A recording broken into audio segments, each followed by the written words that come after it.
Welcome to the Get Over Yourself podcast.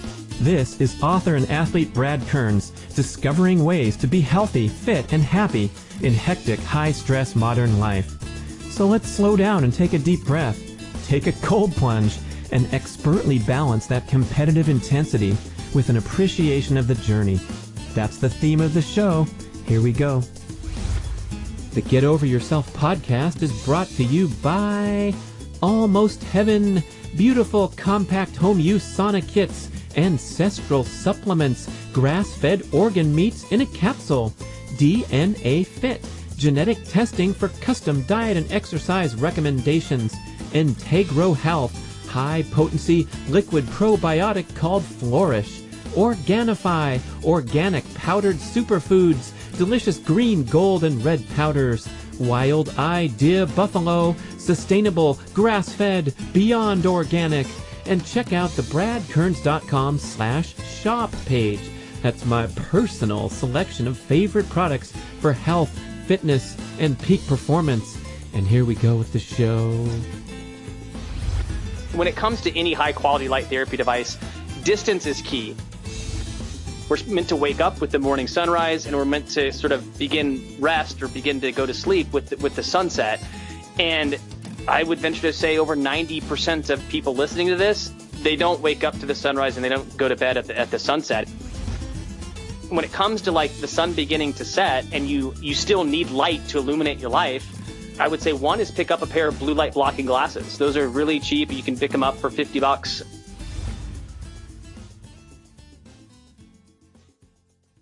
Hey, how about a backwards commercial? Are you ready? So, go to OrganifiShop.com and enter the discount code BRAD for 20% off your order. That's ORGANIFI shop.com. Why would I do something as silly as a backwards commercial?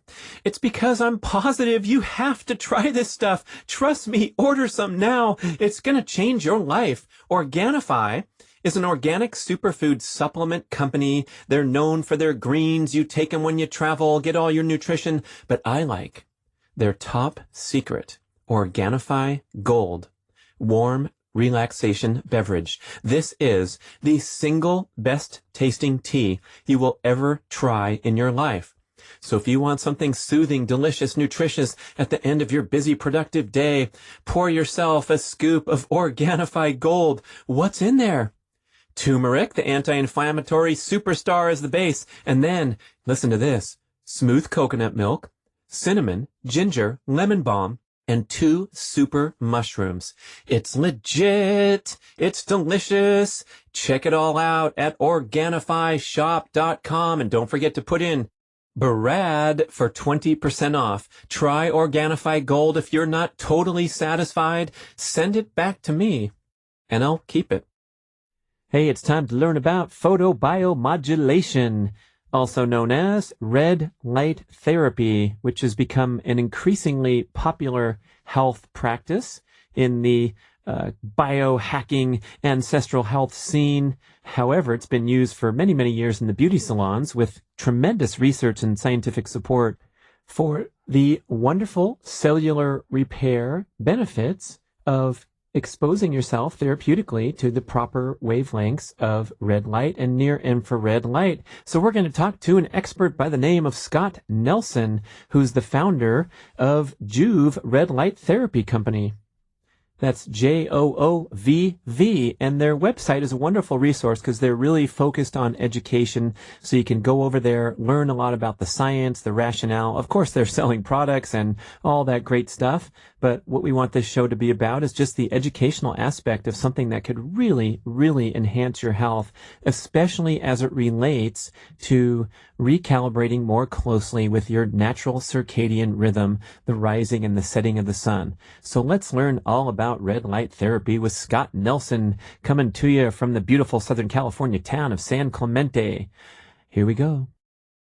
Scott Nelson, co-founder of Joovv. I'm so excited to get you on and talk about the wonderful world of photobiomodulation. And I feel like from the email exchanges we've had that you have a wind up button on your back. So I'm gonna wind you up, and you're going to tell us all about this exciting world of red light therapy. That's funny. I'll wait for you to kind of pull the string, Brad. But it's joking aside, it's a pleasure to be on the show, and really looking forward to this conversation. I think it'll be an interesting topic to explore with your listeners. Right. So I've become a fan in recent years, just reading the research and hearing the prominent enthusiasts on the podcast. I got myself a little handheld wand, and I like using that. And the world of biohacking is a little crowded and confusing these days. And, my friends that are living normal lives, not into this living and breathing it like I am, will scoff at, certain practices that I'm doing or certain dietary things like carnivore. What are you talking about? This is crazy. So when we're trying to tiptoe into the real world and address listeners and people that have busy lives, a lot of stresses, maybe not the massive unlimited budget to get into all this crazy stuff. But when you're talking about red light therapy, the research is tremendous, and the use in the beauty salons, which of course I didn't know until I got into this, they've been using this stuff for years and years to get rid of wrinkles. So there must be something to it. And then you're going to take us all the way down the road to the full body use, which is so fun. Yeah, no doubt. It's funny, this concept of light therapy, and I can understand if you're new to this topic. I know that the term you referred to earlier on in the conversation, Brad, was photobiomodulation. That's what academics and researchers refer to it as, but it's been around actually for longer than most people may realize, and fairly common to see it in med spas, estheticians, kind of skincare clinics, if you will. They've been using this type of modality. Often they refer to it as LED therapy, primarily for skin health, right? And it's a kind of a Botox alternative. But the reality is the health benefits go much broader than just skin health. That's great. Everyone wants their skin to look great, better, myself included. And who doesn't want that as kind of we age? But like I said, the benefits, the wide ranging benefits, are very extensive and all backed by a lot of peer reviewed science. So even if you're skeptical, which I assume maybe you are, let's take let's make that presumption. I think you'll be, if you give it a chance, I think this is one of those kind of modalities that falls within the kind of the quote unquote biohacking sphere that actually is supported by a ton of science. So hang in there and give it a shot, and I think you'll be pretty impressed. Well, it's also pretty easy. It's not a huge ask. I'm asking my listeners often to jump into a freezing cold tub of water. We talked about that before we hit record. You guys are going for it down there, getting the ice cubes into the ice bath so you can last longer, you or your wife. But with this red light exposure, you can conveniently, get a unit and set up sort of a short duration thing that you check in a couple times a day, I guess, would be the recommended start out point. Yeah. And in case my wife is listening, will listen to this, she'll definitely beat me when it comes to length of time in the cold tub. But you're right, Brad. I mean, this is the type of one, if you compare this to maybe like a sauna or cold therapy, it's actually much, much easier to use. It's not nearly kind of as stressful, so to speak. And I know both of those modalities, right? Heat-based therapy through saunas and cold therapy are very great. I mean, they're very, very good for health, but this is something that's arguably a lot easier to use, and it's very relaxing. A lot of our customers that use, whether they're using a smaller, kind of more targeted device or one of our full body systems, they often not only receive a lot of these benefits that I'm sure we'll talk about, but they actually really look forward to the treatment because it's so relaxing. Oftentimes, a lot of people will do sort of breath work or meditation exercises, etc., while they're doing this type of therapy, and it really is as simple as sitting or standing in front of one of these high-powered devices for 5 to 10 minutes, maybe once or twice a day, if you're really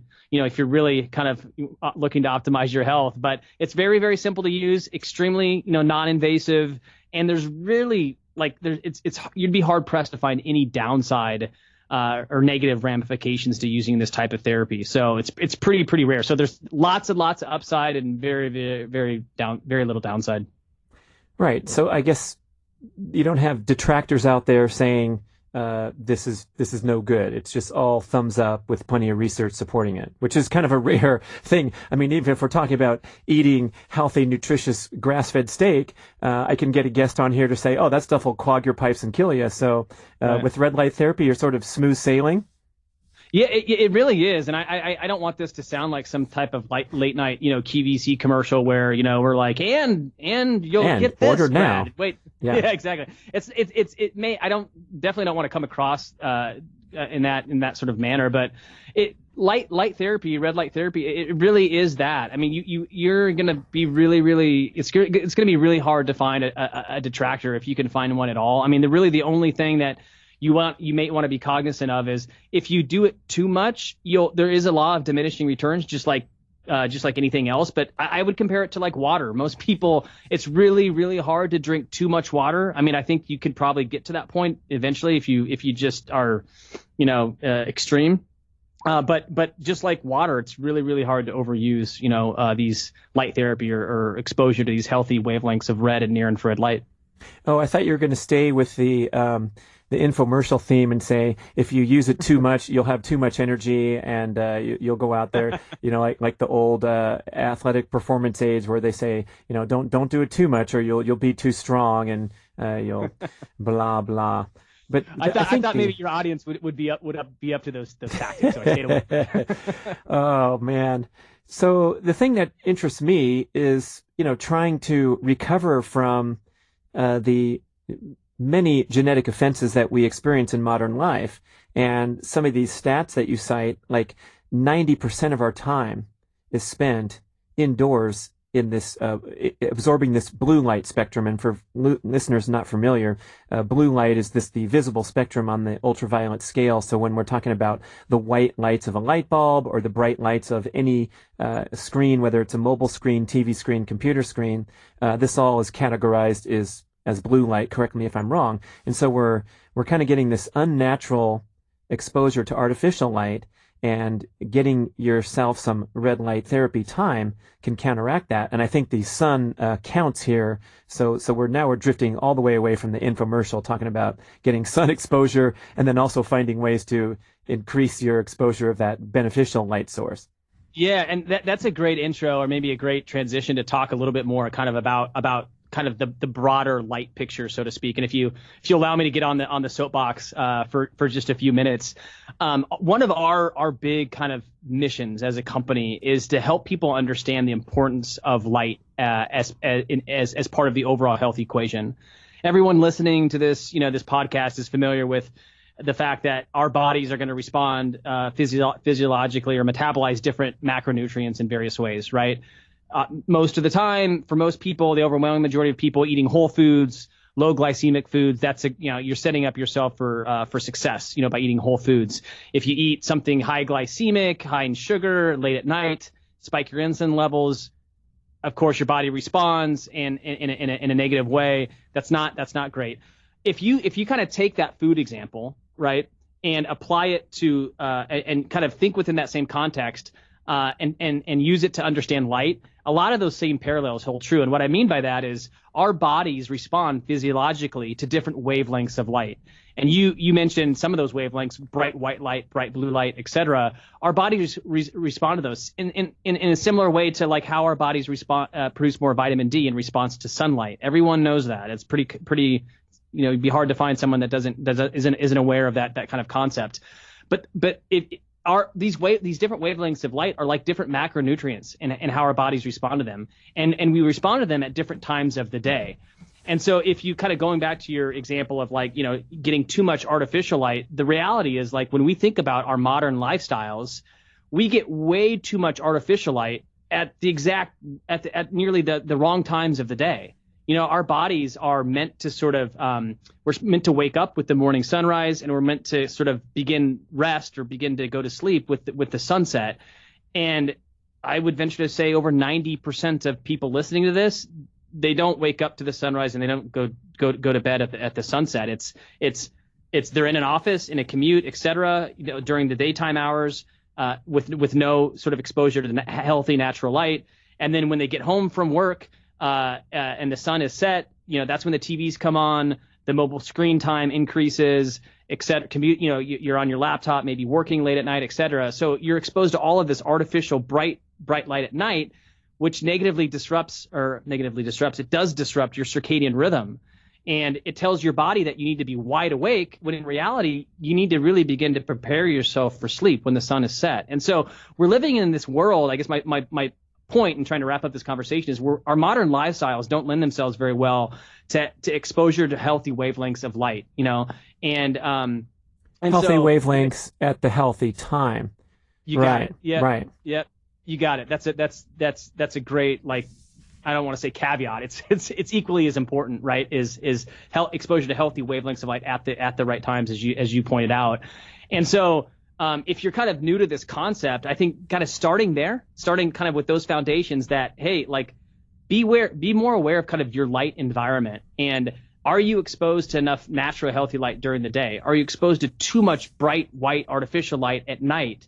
That kind of stuff can really disrupt your natural biological processes. And light therapy, or red and near infrared light therapy, is actually a great way to kind of supplement your lifestyle. Just not too different than supplementing with a protein powder or a multivitamin or something along those lines. Using a high quality light therapy device can allow for that type of sort of, I'm using air quotes here for the listeners, light supplementation, so to speak. So if we are, let's say, working in the office with a nice window and the sun shining in, is that window interfering with our healthy exposure to sunlight? Same with a car window, train, subway? Yep, that's a great point. And I think there's kind of two aspects to think about. Is one, like viewing light within kind of a healthy sort of circadian balance, so to speak. Like viewing natural light even through like a window. That's great in terms of helping to balance your circadian rhythm. You need that type of light. It's very healthy. It serves as a signal to the rest of your body, et cetera. I wouldn't say it's necessarily therapeutic per se. And so although that exposing yourself to that type of light is great, it's not like your body's going to respond physiologically and produce more energy or reduce pain and inflammation or increase, muscle recovery at a faster rate, et cetera. But it is going to be healthy in terms of just, an overall balance to your circadian rhythm. So does that kind of help answer that question? Sure. And I guess I would wonder if you can describe the ideal experience or modification of the forces that we're put under, like being obligated to go in an office and work under bright lights, because we know that if you wake up with the sunrise, you're out camping, the sun's hitting you on your direct skin, and then you're out there all day getting sun exposure, and then when it gets dark, your light source is now a fire, or you go to sleep pretty soon after it gets dark. So granted, that's the ideal. How can we sort of navigate through daily life? Of course, you're going to give a plug for getting a red light device, because we don't have access to sun and going to bed after sunset. But throw in any other optimization strategies you can think of, including if there's any like do-it-yourself stuff. I mean, I think getting out at lunchtime and getting into the direct sun because you've been in windows all day is one that has a big difference for vitamin D exposure and stuff. Yep. So let's set the stage for the ideal environment, right? Is really mimicking our ancestors. So we would ideally rise when the sun rises in the morning. We'd be outside most of the day, right? Not maybe during peak hours where you're gonna like maybe potentially burn or be exposed to excess UV light. But a healthy amount of UV light can be great, especially when it comes to vitamin D production. So we'd spend a healthy amount of time outdoors in the natural sunlight, and then when the day begins to end and the sun begins to set, we would, if we still needed light for illumination, we'd light a candle, we'd light a fire, and that wouldn't disrupt our natural circadian rhythm. So that would be the ideal setting. But the reality, as you mentioned, Brad, that's not really feasible, right, for most of us. Maybe if we're living in Southern California, maybe it's a little bit more doable. But quite honestly, when the sun sets, we're recording this here in the fall, the sun begins to set pretty early, and most of us don't go to bed at 6 o'clock, or 7 o'clock at night. So let's talk about ways to kind of navigate these pathways. So I would argue that in the morning and throughout the day, like bright, kind of brighter light, bright bluer light, that's not a bad thing. I mean, that's kind of like sunlight. You know, you need some brighter whites and blue light. I mean, that can be good. That's healthy from a circadian rhythm perspective. But really where you want to focus is on in the evening hours. And so when it comes to like the sun beginning to set and you still need light to illuminate your life, I would say one is pick up a pair of blue light blocking glasses. Those are really cheap. You can pick them up for $50, $50 to $100, depending on where you get them from. And wear those at night. That helps block out some of that bright blue light, so it's not nearly as disruptive to your circadian rhythm. Instead of using artificial bright blue or white light in the evenings, you know, instead of flipping on the light switch or something like that, use something else. Like I know there's a fair number of these. Like Casper, the mattress company, even recently rolled out a glow light to help illuminate, you know, your room that you can dim with more warmer colors that have a different Kelvin temperature. So the more warmer the color at night in terms of oranges and reds, that's less disruptive to your circadian rhythm. So that's another easy step. And then, you know, another one would be, you know, incorporating a high quality light therapy device into your routine. Most of us don't have access to a lot of natural sunlight especially during the winter months, as an example. It's just hard to come by. So we get less and less of those healthy wavelengths of light, red and near infrared light specifically. And you need just a good supplement. You need just like a multivitamin or a vitamin D supplement. You need something to kind of support your lifestyle. And so investing in a high quality red and near infrared light device can support kind of those efforts. So just to clarify here, we have this category of the blue light spectrum, sunlight, bright indoor lights, screen lights, and then we're talking about the therapeutic use of red and near infrared, like a product, and then we're also talking about the candlelight and the orange glasses and the orange light bulbs. So kind of walk us through those distinctions, and I'm guessing that anything on the orange, yellow, red side is going to be less offensive to circadian rhythm. But then when we get into the distinction between the specific wavelengths of where you get the cellular benefits, I'd love to learn more about that. And then knowing that the candlelight, the orange light bulbs are kind of standalone ways to just light up your home without disrupting circadian rhythm. Yep. So I would kind of consider it in two different buckets, right? And hopefully you can kind of visualize here with me if you're listening. One is kind of this essence of using light kind of within our modern lifestyle, kind of a lifestyle approach to lighting. The other one is this therapeutic modality.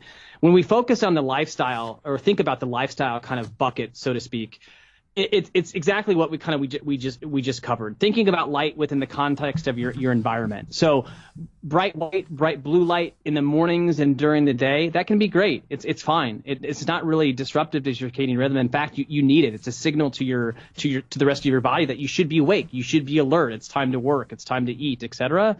But really kind of when we get to the evening hours, that's where most of us, it's a struggle. It's a challenge. And what you want to do in the evening hours is you don't want your body to think it should be wide awake. We need to begin to preparing our bodies for a restful sleep, because that's where really the magic happens when it comes to, health optimization, is we need quality sleep. And if you're blasting kind of your body and if you're sort of blasting yourself with bright lights in the evening hours, you're telling your body that it should be awake, and in reality we shouldn't. And so incorporating two things during those evening hours, the two things being glasses that can help minimize or block out some of that bright light. That's a pretty easy alternative. And then incorporating the oranges and the reds, that type of lighting at night. There's a lot of different ways that you can do this now, whether you have something like the Philips Hue system, whether you can buy higher Kelvin temperature lights, that you can screw into a lamp or something like that. Or picking up like an ancillary kind of glow light that's warmer in color. Those are all much, much less disruptive to your circadian rhythm. And again, they in essence, by exposing yourself to that type of warmer lighting in the evening hours, you're not telling your body that should be wide awake. You're helping your body begin to relax for bedtime. So that's kind of the lifestyle bucket. The other bucket that we mentioned is really the therapeutic bucket. So our bodies need and respond very well physiologically to red and near infrared light. The major difference between those two is near infrared light is able to penetrate into our bodies at a deeper level. So even through bone, as an example. And so these therapeutic wavelengths of light, red and near infrared light, they help actually our cells function at a higher level. They help our cells produce more energy. And we can certainly get into the weeds here in terms of the mechanism of action. But because they help the mitochondria, the engine of your cells, produce more energy more efficiently, it leads to a really wide-ranging number of benefits. Everything from enhanced skin health, which we touched on before, increases in collagen production, faster muscle recovery, enhancement in cognitive performance. So everything from memory retention to faster memory retention to more alertness to faster reaction times, etc. Reduced joint pain and inflammation. The benefits are really, really wide ranging, but it's all because these very specific wavelengths of red and near infrared light help the mitochondria, or the engines of our cells, produce more energy. Yeah, I think most health enthusiasts are familiar with mitochondria and all the attention that's being paid to it with scientific research, this being kind of the basis for either a healthy, vibrant, energetic lifestyle or the stages of disease that take hold, especially cognitive decline. It's all going down to how healthy are your mitochondria. There's entire books about this subject. So anything that can help along those lines, and we know things like fasting and doing the proper workouts, including high-intensity workouts, will stimulate mitochondrial biogenesis. We talk about that on a sidebar in the book Primal Endurance, how important that is for athletes. So you're saying that the research on just simple red light exposure penetrates all the way into the interior of the body, into the bones, and somehow affects the mitochondria. It does, and we're still learning about the mechanisms of action, when it comes to red and near infrared light, and really different wavelengths of light altogether. We know the most about red and near infrared light right now, and there's a couple different mechanisms of action. One is when you look at kind of cellular respiration, which is the process by which our cells produce more energy, our mitochondria produce more energy. There's a certain enzyme that actually responds very favorably to red and near infrared light. That enzyme is called cytochrome C oxidase. And so that's a really well-known mechanism. By activating cytochrome C oxidase, you're actually able to induce more efficient cellular energy production, or ATP production. So that's one mechanism. There's another kind of more interesting mechanism there's a couple different papers, one of which was released by Dr. Praveen Irani recently, who was the worldwide president of the president of WALT, which is one of the bigger photobiomodulation societies. And his team actually showcased that red and near infrared light actually stimulates TGF-1 beta, which is a cytokine that in essence helps your immune system function at a higher level. And a lot of his work is in relation to oncology patients. And what's really, really fascinating about that is what they showcased is that if our cells are healthy, they respond very favorably to these wavelengths of light, red and near infrared light. But if you've got a tumor, a cancerous cell, as an example, you actually get the opposite effect with red and infrared light. You actually get apoptosis or autophagy when it comes with the cancerous cell. So you actually get exactly what you want, right? Your cancer cells die. They you experience apoptosis, autophagy, but your healthy cells actually function better. And so it's really quite amazing. So I guess the moral of the story is we're continuing to, in partnership with leading researchers like Dr. Irani, we're continuing to learn more and more about the mechanisms, which is really cool. But kind of going back to our earlier conversation, it's hard to find negatives to this type of therapy, wavelengths of light. It's there's so much upside that and so much more to learn about the potential wide-ranging health benefits that come from this type of modality. Well, it seems like we might be a little behind the curve here, because the ladies in the beauty salon have been working on their wrinkles for years and decades, and then the cancer community and the advanced medical research is now just getting around to, and of course the consumer side. I mean, you started your company Joovv in 2017. It's become pretty prominent. People know about it if they're in the ancestral health scene, but it seems like for some reason we're just tiptoeing into this world rather than having it be customary use for decades. Why do you think that is? Why is it so new? That's a really great point. Something that we're continuing to try to we're hearing more and more. Like, what's the deal with red light therapy? Like, why am I hearing more and more about it now? You're telling me it's been around a long time, but why am I just hearing about it now? And why does really kind of no one know about this except for the skincare folks. Really, really interesting question. There's probably a couple different reasons for that, but I think what's really interesting is when you look at the history kind of photobiomodulation or light therapy, it has been around for quite some time. I mean, centuries ago, you'd often see hospitals wheel their patients out into the natural sunlight for healing purposes, and it was kind of referred to as heliotherapy back then, which is the use of full spectrum sunlight to help patients heal faster. So it's been somewhat understood, but a lot of the newer research, I mean, the research is really, really increasing. The amount of research is it's very burgeoning right now, and I think a lot of that kind of stems back to NASA's involvement in the late 90s. They began to there were some grants issued to study the use of red light in space to help plants grow in space, actually for food for astronauts. And what they discovered is actually astronauts benefited greatly from red light. The plants died, but that's okay. They didn't have any water up there. Exactly. But it's kind of like one of those. I mean, it's not too dissimilar to kind of a lot of things. They sort of stumbled upon, wow, this is really interesting.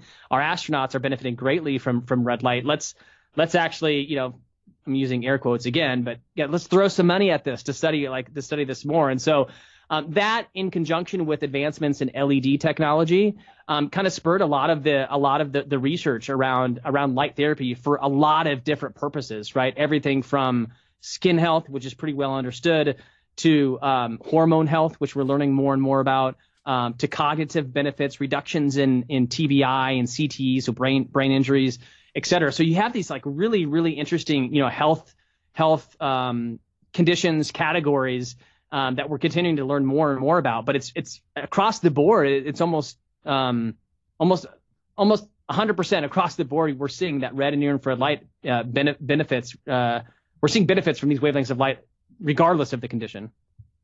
All right, and some of the research I came across had a specific number, like 650 to 660 nanograms, or some type of distinct red light that you want to strive to get, and then discerning consumer can figure out which of these devices that cost $18.99 on the internet are probably not giving the therapeutic benefits. So can you talk about the specifics of the measurements?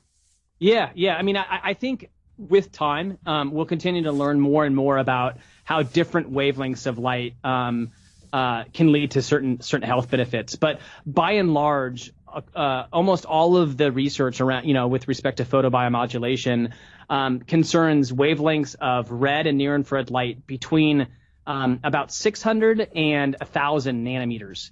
And that's what researchers call the optical window, or the therapeutic window. And so think of it kind of going back to our earlier conversation about macronutrients. Everyone understands carbs, proteins, fats. It's just healthy to understand that the spectrum of wavelengths of light is actually very broad. You have everything from UV light to white to blues to greens, yellows, oranges, reds, near infrared, and then even the mid and far infrared spectrum, which is really, really broad. So it's really broad. So this very narrow window, which I mentioned, is from 600 to 1,000 nanometers.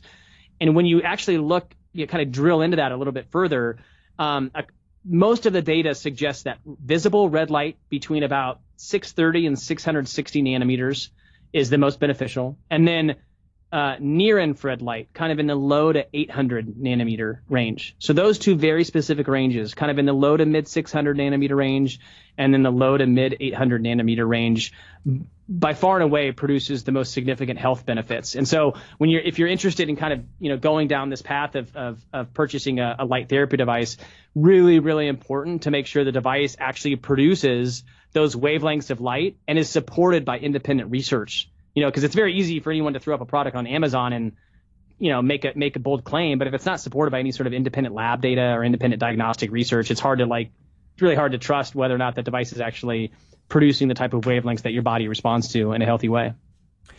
How would this compare to stepping into an infrared sauna? Because it seems like the light source is of the reddish nature. Yep. Yeah, that's probably one of the most common questions that we get is how is this different than an infrared sauna? And again, I mentioned that the infrared wavelengths of light, that spectrum is actually really broad. You actually have near infrared light, mid-infrared, and far-infrared wavelengths of light. So it's actually really broad. It ranges at anywhere from 800 nanometers to 20,000. So think about multiple football fields kind of stacked on. I mean, it's really, really broad. And the reason saunas, you can generate heat in a lot of different ways, whether it's steam, whether it's from carbon emitters that produce infrared wavelengths of light, et cetera. There's a wide variety of ways to induce heat for the purposes of therapy. But when it comes to infrared saunas, most of those saunas are generating mid and far infrared wavelengths. And the reason that's important is those wavelengths of light, our bodies respond to those wavelengths of light because they produce more heat. And so that's what you want in a dry sauna, an infrared sauna. You want to heat up your body, and that's sort of the benefit of that type of modality. And so when it comes to a sauna, it's mid and far infrared. But with light therapy or photobiomodulation, you're really looking for red and near infrared. And I think that's just a very important distinction. Sometimes it's easy to kind of get lost in this concept of wavelengths of light. It's confusing, but just keep in mind that near infrared light is much, much different than mid and far infrared light. They have two different sort of therapeutic physiological responses when it comes to our bodies, kind of similar to working out with weights or, running a marathon, right? Both can be beneficial, from a cardiovascular standpoint when it comes to running or the opposite spectrum when it comes to, working out with weights, but completely different. That's kind of the same thing when it comes to mid and far infrared wavelengths in comparison to near infrared wavelengths of light. So when we're going for these mitochondrial health benefits, improving the energy production in the cell, which helps speed recovery, which helps get rid of the wrinkles, has all those assorted, lowers inflammation, has all those wonderful health benefits, we're striving for the near infrared exposure somewhere in the high 600s as far as the nanograms.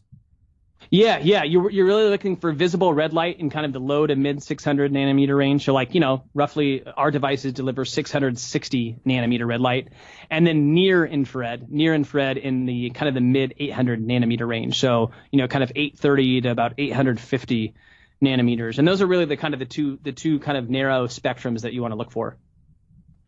Oh, so that's the near infrared is 830 to 850, and what do you call the 660 nanogram exposure? Is that a different near infrared, or what's that? That's just visible red. Oh, visible red. Visible red. Okay. Yeah, visible red light. Yeah. Once you get into the infrared spectrum, it's actually invisible, so you can't see it. So the naked eye can't see it. Yeah, and so that's the case with near, mid, and far. You just can't see infrared wavelengths under the under normal biological vision. But yeah, near infrared, you want to look for visible red light in the mid 600 nanometer range, and then invisible near infrared in the kind of the mid 800 nanometer range. Okay, now we could take a deep breath and spin out of the techie portion of the program. But I think it's important to get that education down and know what you're looking for. So I suppose it might be difficult with a do-it-yourself strategy to go buy a red light bulb. Like I just bought some heating light bulbs for the floodlights that go in the bathroom. Am I getting any health benefits besides getting warm in there? Yeah, no, I mean that's a very classic kind of next step is go pick up a red heat lamp at a local department store like a Lowe's or a Home Depot. That's actually a really, really, really good example. Those red, they're called heat lamps for a reason. So those red heat lamps actually produce mostly mid and far infrared wavelengths of light. A little bit of red, they produce a little bit of red light, but mostly mid and far, which is the reason they produce so much heat. And so that's why it's just really important to understand this light source. What kind of wavelengths is it really delivering? If you're feeling heat from it, it's most likely delivering mostly mid and far infrared wavelengths, even though it may be a little bit, maybe it is visible to a certain extent. And when you actually look at, we've got an article on our site actually that showcases this. When you look at the distribution curve, the wavelength distribution curve that's coming from a heat lamp like that, it is, yeah.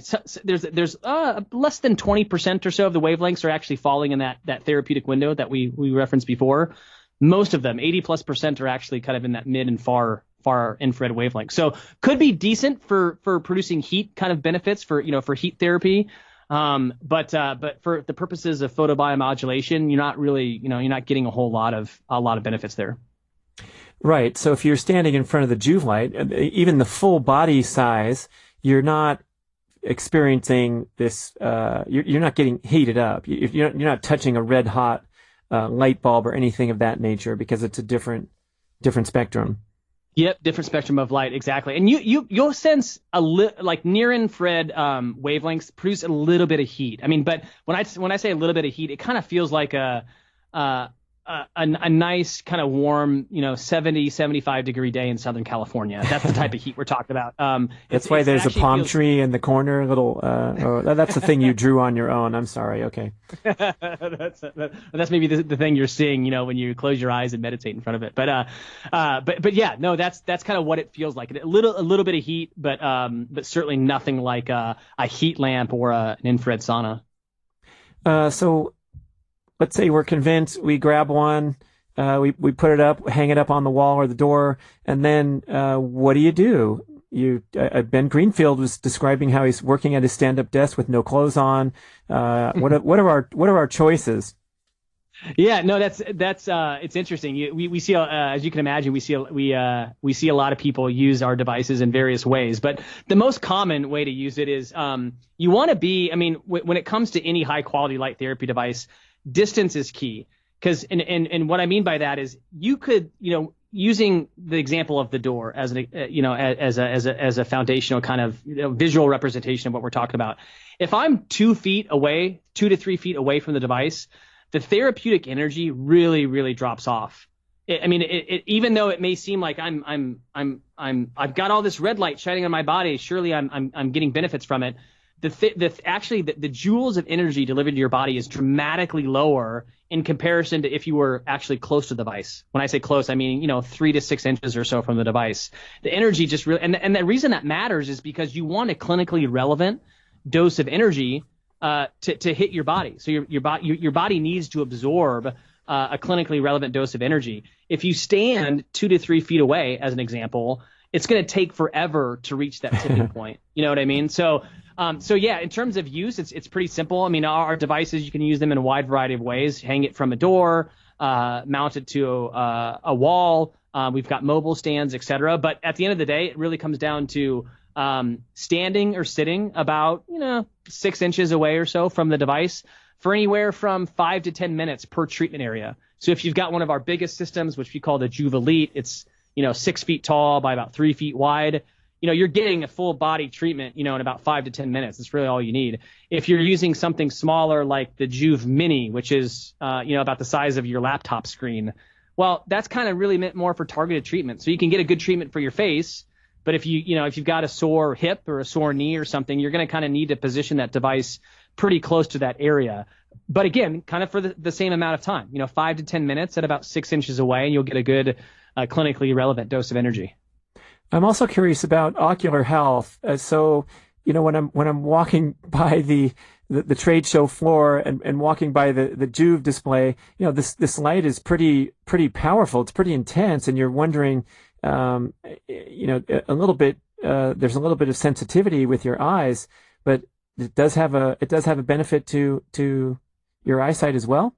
Yeah. And actually, we've got a great article on our site if you want to go deeper on this topic in regards to the positive impact that we can realize when our eyes are exposed to these healthy wavelengths of light. And it kind of makes sense because the cells in our retinas have mitochondria, and if we're able to stimulate those mitochondria to produce more energy, probably higher likelihood that your retina is going to function better, your eye is going to function better. So it kind of makes sense theoretically, but there's actually some really nice data to support these things. Even with patients that suffer from more chronic diseases like macular degeneration, have seen dramatic improvements when exposed to red and near infrared light. And so it's a really common question that comes up. It's our position that if you're using a device that passes photobiological safety testing, it's actually could be more beneficial to just expose your eyes, even if they're closed, expose them to these healthy wavelengths of red and near infrared light. That's with our devices. I mean, that's why it kind of comes back to making sure that you pick a product that passes the necessary kind of IEC photobiological safety testing. But that's one of the reasons we don't really supply eyewear at this time is we don't need to from a safety standpoint. And we would argue you're better off to be, for your eyes to be exposed to these wavelengths of light than the alternative.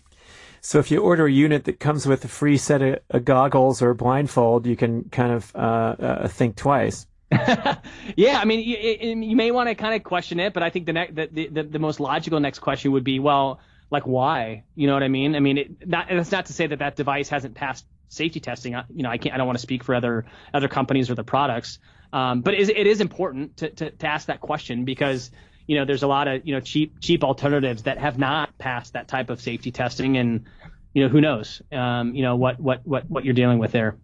Well, I suppose when we're getting into the tanning bed, or we're familiar with these devices where you definitely want to protect your eyes, that's because we're talking about the blue light spectrum, which can be intensely harmful, such as we don't want to go out and stare at the sun either.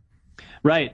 Yeah. And again, we're talking about different wavelengths of light, right? Red and near infrared, by and large, is very, very safe to use unless you have some type of photosensitivity to these wavelengths of light, which is extremely rare. But, that's why you were wearing eye goggles in a tanning bed. It's different wavelengths of light. You're dealing with bright white and UV light in a tanning bed, which is drastically different than red and near infrared light. Some of these other things you mentioned to me, like the connection between the efforts to get into ketogenic diet pattern and the red light exposure, and how that benefit to mitochondrial function might turbocharge your efforts even to align with a diet. Can you describe that? Yeah, we actually, I'm glad you brought that up, Brad, because we actually just wrapped up a small study with a group in Minneapolis, Bristlecone Health. Dr. Kelly Gibbous was sort of the principal investigator with this first study anyway. We looked at full body light therapy with both participants that were on a standard American diet and those that were on a ketogenic diet. And they used full body light therapy on a daily basis for 12 weeks. And the control group, which was on kind of a normal standard American diet, the acronym I think was funny in the abstract. It says SAD. They were on the SAD diet, which is probably it's pretty sad, true. man. It's very, very appropriate. Yeah, we looked at hormone markers in both men and women across those two cohorts. Testosterone versus estrogen in men, and then progesterone versus estrogen in women. And the SAD group actually saw significant increases in both progesterone in women and testosterone in women. And actually, what's really cool about that is the ratios of testosterone to estrogen were actually stayed very balanced and very healthy. But what's really probably even more interesting is the group that was on the ketogenic diet saw even greater increases in their testosterone production, and then progesterone production in women. And I think that showcases the positive synergy between a ketogenic diet and a very low carb ketogenic diet and full body photobiomodulation. And if you look at if you ask the next question, which is why is that the case? It's hard to definitively answer that right now. We just recently posted kind of an FAQ piece that Dr. Gibbous authored, and her thesis is that both types of modalities, right, the ketogenic prescribed ketogenic diet and then red light therapy, help kind of reduce this idea of metabolic congestion, which you can read more about in that blog post. It's too nerdy to talk about, within the context of this conversation, but it's a really interesting kind of hypothesis. Dr. Laszlo Boros, who's a researcher here in Southern California at UCLA, suggests that those two modalities are very synergistic because they help lower deuterium levels in your cells, which kind of actually is sort of similar to this idea of metabolic congestion. So either way, whatever kind of way you want to hypothesize to understand the mechanism of action, the end goal is that our cells respond very, very favorably metabolically to both a ketogenic diet and red light therapy. And we studied hormone health, but we could have probably studied other health kind of markers as well and probably seen similar results. Well, that term congestion is really relevant and I think memorable, because we have all kinds of examples. I mean, Katie Bowman, the biomechanist, writing books like Move Your DNA, describing how just sitting around and having prolonged periods of stillness will elicit cellular congestion, where you're not processing energy and removing the waste products efficiently. So if you're talking about turbocharging mitochondrial function, where they can process ATP better, that's the energy source for cellular function, especially when we're talking about cognitive performance, where we can all know the difference between sitting there feeling drag ass with our hand on our head or feeling alert and energized. This is a huge deal to eliminate any form of cellular congestion. And I know that our fondness for cold exposure, some of that research says the same thing, that exposure to cold will stimulate the hormonal processes that improve the recycling of damaged cellular material, repairing damaged cells, producing energy, all that great stuff. Yep, no doubt. And that there's so many different modalities, like you mentioned. And another one would be fasting, right? That help alleviate sort of this idea of metabolic congestion. And, if you kind of think about a busy highway, in Southern California, or regardless of where you live, everyone understands this busy highway. If you have busy, highways in your cells, they're not going to operate as efficiently, right? And so that's why, a ketogenic diet, fasting, red light therapy help reduce that congestion, help your cells operate more efficiently, which is, it's really cool. And it's really cool to kind of showcase that in an actual, clinical study. So Scott, I know a lot of people are familiar with the handheld wands, pretty affordable, small purchase. I've been using one for a few years now, and my main target area is down the front of my pants for the, regeneration of the hormonal function, trying to get those testosterone levels optimized. So that's I guess a targeted use on that one area of the body. So if you compare and contrast to standing in front of a large unit, I guess you're getting just a broader benefits to all the cells that are being exposed. Yeah, no doubt. The handheld device is great for kind of an entry level kind of therapy if you want to get your feet wet. Great for targeted treatments, especially if you travel or just want the convenience of something that's wireless and handheld. The neat thing about those handheld devices, we call ours the Joovv Go. Ours produce the same amount of power or therapeutic power as our larger systems, which is kind of cool. So you don't need to use it sort of any longer per area, if you will. But it's just, the only difference being it treats a much smaller area. If you compare that to we call them our modular system. And when I say modular, these are kind of more the bigger full body devices. And the cool thing about our modular system is that you can start small, right? You can start with a single device, a smaller single device. And because they connect together both physically and electronically, you can add on to that device kind of like Lego blocks and build out a full body system over time. So if you start small and really like the therapy, like how you feel, or realizing the health benefits, you don't have to kind of go all in at the same time. You can kind of add to your system slowly over time, which is really a cool system. And that kind of really fits within kind of our thesis as a company, that full body light therapy is ideal. But not everyone can, fork out thousands of dollars for a big system right away. And so this modular kind of concept, this modular design allows people to kind of get into that full body system slower over time. Or you can slowly build out your disco dance floor, because these things are really cool, just having them turned on, especially at nighttime. So with this given that we're going to be blasting our eyeballs with this offensive blue light after dark, that's when for all of us listening, when that sun go down and you flip that light switch on, you are disconnecting with your ancestral genetic expectations for health. We all know that. Is there some way to kind of mitigate the damage by spending some evening exposure time in front of the red lights, such as, I don't know, before bed or right when the sun goes down, or anything of that nature? Yeah, there's no really definitive data in regards to when you should probably use the device. I would argue if you could mimic the natural sunrise and sunset, that's probably ideal. Again, that's a total hypothesis. But if you want to use it in the morning, maybe use it around the time the sun rises. That's when you're going to probably see the most red and near infrared light. And then again in the evening when the sun begins to set, that's when naturally the sun delivers more red and near infrared light. So those are probably again, hypothetical, but those are probably the ideal times to use it. But I think what's interesting about that is a lot of our customers report back that their sleep quality drastically improves when they incorporate this type of therapy into their daily routine. And then they, the natural next question is, well, do I need to use it before bed, or can I use it if I use it in the morning? Will I get sleepy, et cetera?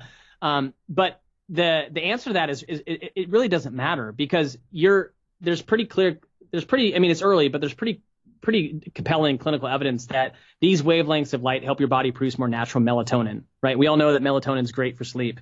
But if we have a healthy circadian balance, meaning that if we're not exposing ourselves to bright blue or white light at night, and our circadian rhythm isn't disrupted, we can increase our melatonin production in the morning, and our bodies will store it. They'll store it and then release it at the right time of day when we begin to prepare for sleep. So my point being, you can use it in the morning. Your body can produce more natural melatonin. It just won't release it until evening when it's supposed to, as long as you're not disrupting your circadian rhythm. Does that kind of make sense? Wow, that's so interesting.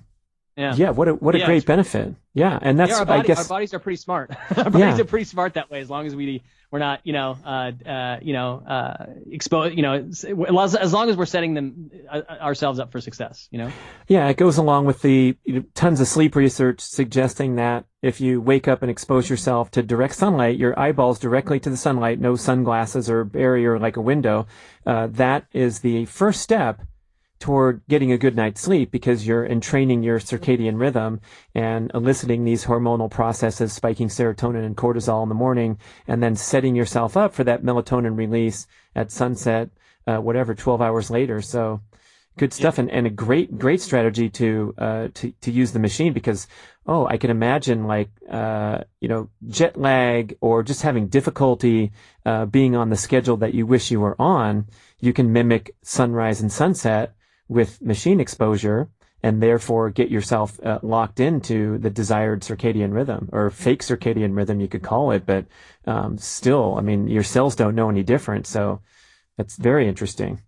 Yeah. But if you're new to this idea of circadian health, circadian biology, circadian rhythm, it may sound woo-woo, certainly sounded woo-woo to me when I first kind of started learning about it, but it's really, really important. And a lot of people just underappreciate its impact to our overall health. But if you're disrupting that, if you're not optimizing it, I'd say you're cutting yourself short. But if you're disrupting it, which most of us tend to do, that's not great. You could be eating an awesome diet, you could be working out consistently, but if you're getting poor sleep because you're disrupting your circadian rhythm, that's not you're taking, one step forward and two steps back all the time. And so just, if you're new to it, just take some time and read a little bit more about it. The science is there, supports it. There's no doubt. And it's just an underappreciated aspect to our overall health.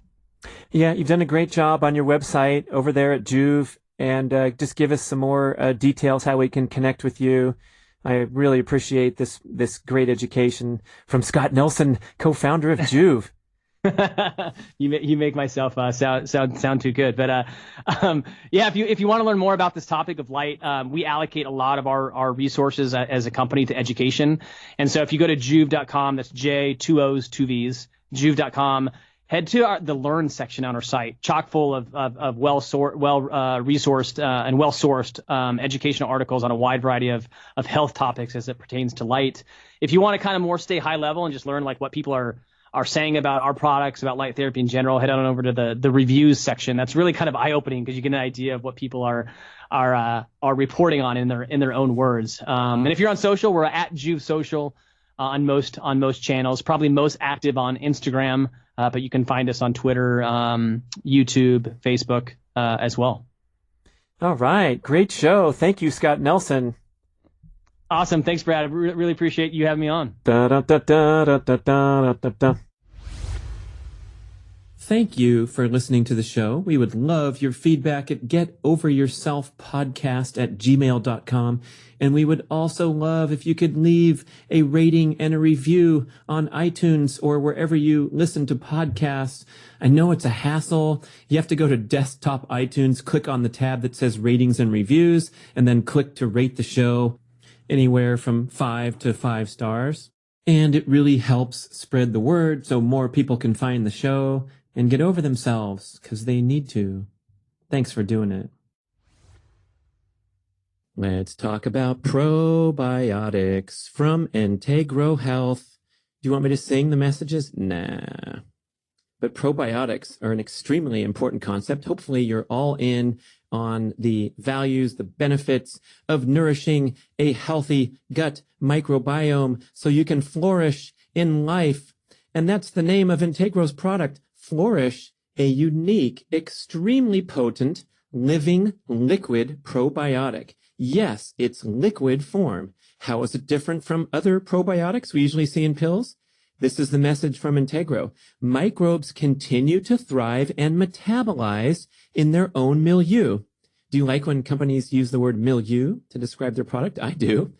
These include short-chain fatty acids, bioactive peptides, amino acids, enzymes, and minerals. The liquid base makes it acid stable, so microbes can survive the stomach environment and transit to the lower GI tract for integration to give you a healthy gut microbiome. There's 11 different strains in this thing, carefully hand-cultivated in the laboratory with precision to deliver 8 billion total CFU. Why take probiotics? Come on, you have to ask. It's going to strengthen your immune function, reduce systemic inflammation, the root cause of all disease, improve digestion, promote bowel regularity, relieve gas and bloating, get you going again after illness or antibiotic use. That's me, because I first got this shipment the very day I returned home from a Mexican vacation and had a stomach illness once again. What a bummer. So sad, because I love going down south. But I needed to repair and return to action quickly. So I started guzzling this stuff and had a wonderful return to health. I'm a very enthusiastic user and will be over the long run because I need all the help I can get. I don't know about you. When we're talking about our routine usage of antibiotics, the stress we put on our system and in the environment every single day, I especially notice my gut health is compromised when I engage in overly intensive athletic training, have trouble recovering. My gut is the first thing to go. So this is my go-to product,